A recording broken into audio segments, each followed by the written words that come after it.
El siguiente segmento tiene contenido o opinión. La entrevista en A Primera Hora. Analizamos los hechos del momento junto a sus protagonistas.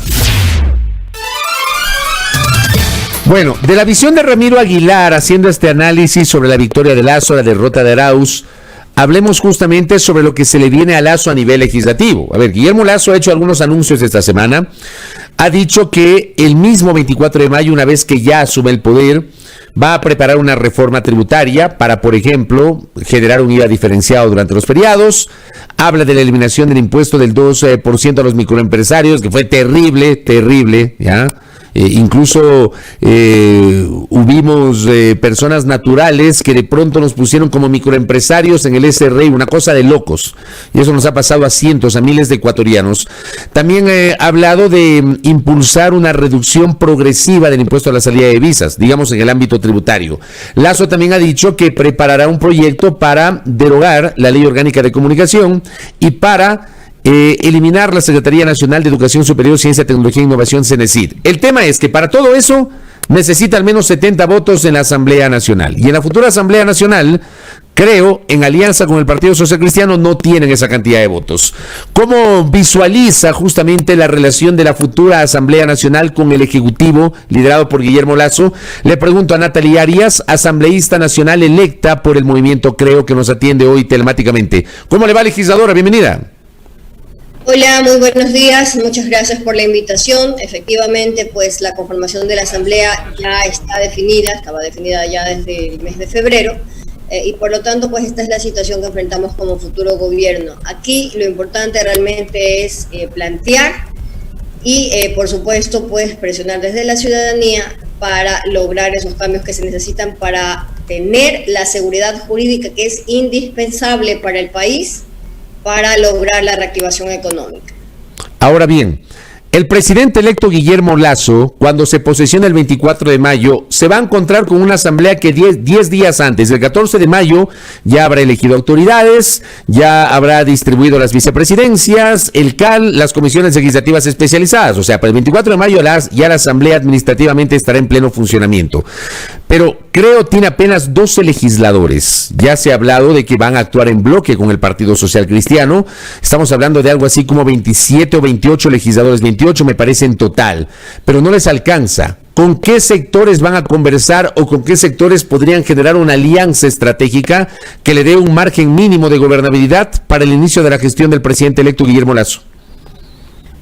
Bueno, nosotros nos encontramos fortaleciendo nuestro bloque y lo comunicaremos oportunamente a la ciudadanía cuando ya se tenga pues certeza sobre esas conversaciones. Y por supuesto pues se van a adelantar con el resto de organizaciones políticas también diálogos. Es importante entrar en coordinación. El escenario es ese, no es indispensable realmente pues tener un mega bloque, ni tampoco pues un acuerdo legislativo con el resto de fuerzas. Lo importante aquí es que tengamos un punto en común, que es la reactivación económica del país, lo urgente, aquello que los ecuatorianos demandan, aquello que no puede ser aplazado y que sencillamente pues tampoco excluya a ninguna de las fuerzas políticas, porque eso es lo pertinente, lo necesario, lo indispensable en este instante. Correcto, me parece importante lo que acaba de decir, que es importante tener un punto en común más allá del componente ideológico, que es la reactivación de la economía. El tema es que en la Asamblea Nacional, Natalie, las cosas se aprueban con votos, se requiere al menos 70 votos, y esa cantidad de votos a priori no los tienen. ¿Cómo tratar de aglutinar posiciones con otros sectores, asambleísta? Esto es claro, la única forma es el diálogo, logrando pues sentarnos en la misma mesa, y esa es la naturaleza de los legislativos, queridos amigos que nos escuchan en esta mañana. Estábamos en algún momento probablemente acostumbrados, entre comillas, pues a ver que la fuerza política de gobierno pues estuviera en sobre representación en la Asamblea Nacional, y eso no es realmente la naturaleza de los legislativos. Esta, la composición fraccionada, a la que tanto lastimosamente pues muchos medios de comunicación pues le ponen un acento innecesario, en realidad pues es la naturaleza común de los legislativos, y por lo tanto obliga a todas las organizaciones a sentarse en la misma mesa y a debatir pues en función de los temas que ya estén propuestos. Estos temas que ha propuesto Guillermo Lasso, ¿usted cree que logren el apoyo de los sectores más progresistas, aquellos que están ubicados del centro hacia la izquierda y que ideológica y políticamente tienen concepciones distintas a las que maneja Creo y el Partido Social Cristiano?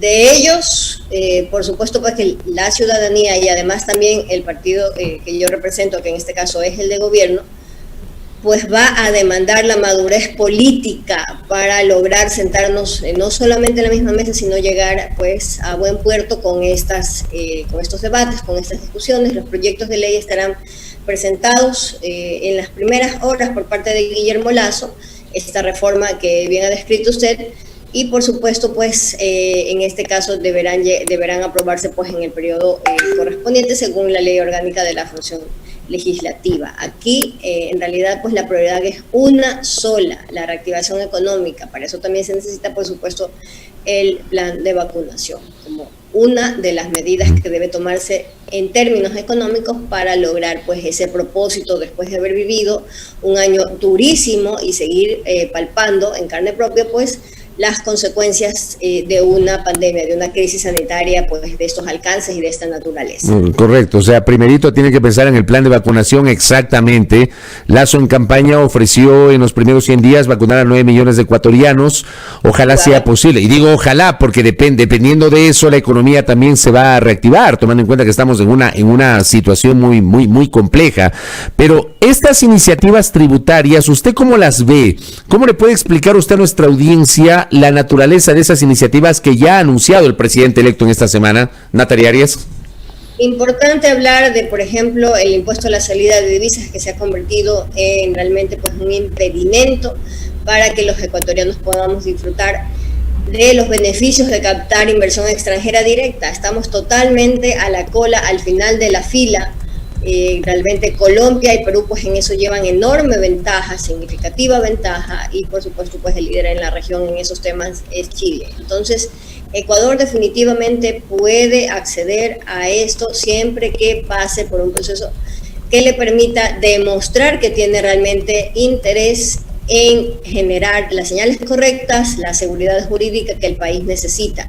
Es indispensable para eso y debe hacerse de manera progresiva para poder ser responsable también con el presupuesto general del Estado. El resto de reformas en este sentido también se convertirán pues en un impulso al sector productivo para lograr realmente este propósito. Ecuador tiene en este instante una carga tremenda, por ejemplo en aranceles, que impiden realmente que la producción nacional realmente despegue, porque hay pues en este caso lamentablemente una arbitrariedad por parte de la autoridad, por supuesto tributaria en general y arancelaria. Entonces estas son cosas que definitivamente se deben corregir en favor de los que quieren generar empleo, en favor de los que quieren trabajar, en favor de los que generen así a través de su trabajo pues mejores días también para el resto de ecuatorianos. Acá, por ejemplo, una oyente nos pregunta, ¿y qué pasa con inversión local? Porque estamos hablando de atraer la inversión extranjera. Sin duda alguna, verá, esto es clarísimo. Ya hay evidencia en este momento, evidencia por supuesto pues anecdótica, que nos permite ver, porque obviamente todavía no se ha medido, que había una gran cantidad de negocios que estaban parados ante la incertidumbre de que pudiera ganar un proyecto que ya ha demostrado que fracasó en sus políticas públicas. Por lo tanto, pues a raíz de la noticia ya vimos cómo bajó el riesgo país y por supuesto también la inversión local, aquellos negocios que estaban parados a la expectativa de lo que iba a suceder el 11 de abril y que por supuesto pues encontraron en estos resultados pues realmente ese impulso para reactivar, para retomar, para volver a conversar y volver pues a abrir esas posibilidades que tenían ahí de alguna manera aguantadas hasta conocer los resultados. ¿Y por qué eliminar la CENACYT? ¿Esa es la solución, asambleísta electa Natalia Arias, para la situación del acceso a la universidad pública ecuatoriana? Por supuesto que sí, pasa realmente por el hecho de entender para qué es un ente regulador y para qué no es. No es para interrumpir los sueños de los jóvenes ecuatorianos con respecto pues a la carrera que realmente responda a su vocación. No es tampoco para perseguir a las instituciones educativas y para tratar de hacerlas calzar a todas con una misma regla, una misma medida.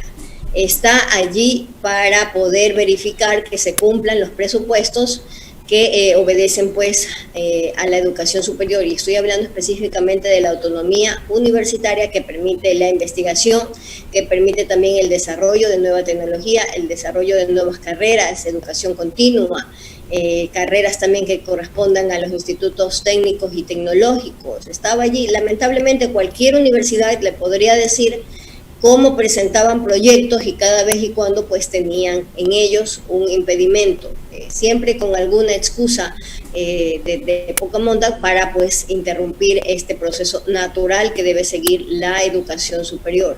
Entonces, en este caso lo importante es tener a través pues de esta eliminación de las funciones una mejor situación tanto para los jóvenes ecuatorianos como para quienes deben acompañarlos en este proceso de formarse, que son las instituciones de educación superior, entendidas ampliamente, los institutos tecnológicos, las universidades, las politécnicas y por supuesto también pues el resto del sector. El problema es que la propia norma constitucional establece que tiene que haber un organismo que se encargue de lo que está haciendo hoy la CENACYT.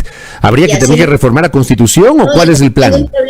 Eso no es ningún problema porque así lo he recogido hoy también yo en esta mañana, lo he dicho, reducir las funciones que han significado persecución. Por supuesto que debe haber un ente, va a haber un ente, pero no tendrá esa naturaleza persecutoria que ha caracterizado al CENESID. Y cualquier estudiante universitario que haya pasado por esas pruebas que han sido confusas, que no han tenido nada que ver con la naturaleza de las carreras que han querido buscar ellos, pues por supuesto, pues así podrá también dar testimonio. Es decir, sí va a haber un organismo que sustituya a la CENACYT. Conforme lo que dice la ley. Tiene que haber entonces, tiene que haber un organismo. Lo que se va a eliminar son las funciones, las competencias y esas atribuciones que han resultado tan negativas, tan desfavorables para los jóvenes ecuatorianos y también para todos aquellos que han querido hacer academia en este país. Pero, por ejemplo, con este cambio de la CENESID, ¿no hay el riesgo, como dicen algunos, del retorno de las universidades de garaje, asambleísta electa? Creo que ese es un gran cuco realmente pues que hay que ir desmintiendo en este instante. Las universidades, por supuesto que tienen que tener parámetros de calidad, deben contar pues con determinada infraestructura. Además también el claustro docente pues tiene que demostrar realmente que ha tenido pues experiencia en sector como profesionales y que además han hecho investigación. Por supuesto que sí, este es el deber ser de las universidades, no puede variar. Pero en realidad pues con el cuento, y así me voy a permitir decirlo, con el cuento de las universidades de garage pues lamentablemente también se ahogó la iniciativa pues también de las instituciones de educación superior. Pero hoy creo que tenemos universidades que cumplen con requisitos de mayor excelencia dentro de sus actividades y de la oferta académica que presentan a sus estudiantes, Natalie. Ahí me voy a permitir cuestionar si realmente excelencia es obedecer a rajatabla el llamado Plan Nacional de Desarrollo como única medida y única regla para lograr realmente la calidad educativa. Entonces, ahí hay realmente tanto en la educación superior como en la educación primaria y secundaria también hay una limitación. Lamentablemente es una tara.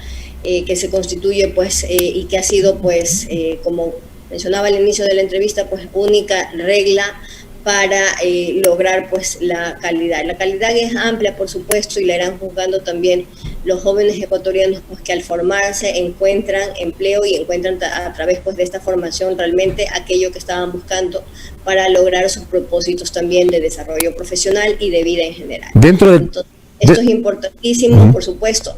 Aquí lo relevante realmente es tener pues la amplitud de mirada para que distintas formas de educación superior pues tengan cabida dentro del país. Dentro del plan que ustedes están justamente impulsando, una vez que, digamos, usted se convierte en legislador el 14 de mayo y Lasso se posesiona como presidente de la República el 24 de mayo, ¿está de eliminar esta prueba para poder acceder a la educación superior pública? De hecho, pues ya ha habido un avance en las reformas recientes a la ley de educación básica, la ley orgánica de educación pues intercultural aquí en el Ecuador. Entonces hay que analizar con detalle pues cuál es la situación en este momento, qué exámenes, porque eran varios, se mantienen, cuáles van a modificarse, pero efectivamente aquí el objetivo es devolverle la decisión, la autonomía, respetando pues por supuesto la autonomía universitaria, para que sean ellos quienes guíen a los jóvenes ecuatorianos en esta decisión. Estamos hablando de libre ingreso a la universidad pública. Estamos hablando de que es la universidad la que debe ir guiando a los jóvenes, no un examen unificado, universal, en este caso pues que lamentablemente pues no tenía absolutamente nada que ver con el propósito pues y la naturaleza de cada una de las carreras. Pero tome en cuenta que la universidad pública no tiene tanta capacidad para acoger todos los pedidos de ingreso. Es importantísimo realmente que hablemos sin ningún reparo de la inversión que necesita el Ecuador. Son 60 universidades y 200 institutos técnicos los que tiene el país y eso sencillamente no alcanza. Sin olvidar, sin desconocer, sin aplazar el deber que tiene el Estado, hay que seguir hablando realmente de que incrementemos esa posibilidad. Los jóvenes ecuatorianos que así lo decidan deben poder realmente pues trabajar y lograr pues también seguir pues su carrera. Entonces yo les agradezco enormemente por este espacio. Tengo una entrevista en este instante que correcto. También. Correcto. A usted le agradezco, Ana Natalia Arias. Se nos quedaron algunas preguntas, pero ya habrá oportunidad de volver a conversar con ella. Muy gentil. Ana Natalia Arias, asambleísta nacional electa por el movimiento Creo. 7:44 en la primera hora.